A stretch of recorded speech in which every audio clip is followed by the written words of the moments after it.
Welcome back. Earlier this week, House Foreign Affairs Ranking Member Congressman Michael McCaul released a report all but proving COVID had to come from the Wuhan lab in China. So what is he going to do about this? Let's find out. Congressman Mike McCaul, thank you for joining us, sir.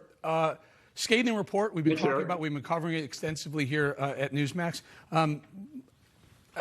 For better part of 18 months, if you said the COVID came from China, you were a racist. Now it turns out, what do we know? How definitive is this report, would you say? Well, I think it's very conclusive in terms of the preponderance of the evidence. The cover-up itself, I think, is very indicative. There were warnings coming from the Chinese CDC and the Wuhan lab director back in September. Then in September the 12th, they take their genetic sequencing from the Wuhan lab offline in an attempt to basically hide it. After that point in time, we have World Military Games where you have 9,000 athletes come into Wuhan. Many return to their home countries infected with the flu-like virus consistent with COVID. We think that was the first super spreader. And then you have the PLA general in charge of Chem Bio literally taking over the Wuhan lab in 2019. This is before anybody in the world knew sir, what COVID-19 allow me, because I think in my audience there's a distinction here. Are we saying the COVID was created in the lab or gain of function? In other words, raise the virility and the mortality of the virus in the lab?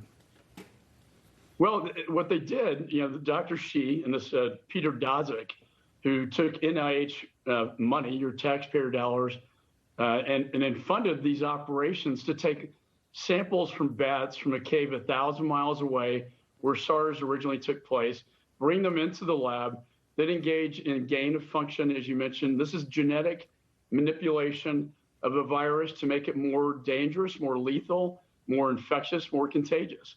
And this is by splicing 6 different viruses into one. And then I think most sinister was that they genetically modified it so the man-made fingerprints would be taken off, and it would appear that it looked natural. And then Peter Daszak gets hired by the PRC to write the Lancet report, where he gets 24 virologists to somehow assess this as a naturally occurring virus, even though we saw papers published between Dr. Shi and Peter Daszak talking about this manipulation. Sir, I didn't want to cut you off, but I want to get to, I think, the essence here. There's 2 questions. I'll ask the first one first. Is Fauci, is he covering something up or lying to us? He uses a different definition of gain of function, but when we look at the papers that were published between Dr. Shi and Peter Daszak, they call it gain of function.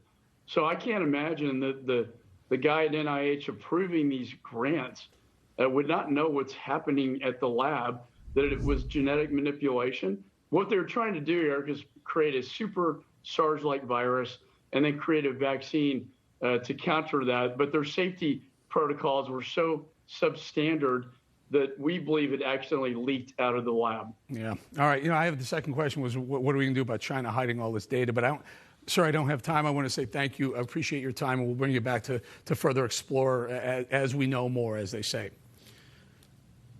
Well, thank you, Eric. Thank nice you, to see you. Congressman Michael McCaul.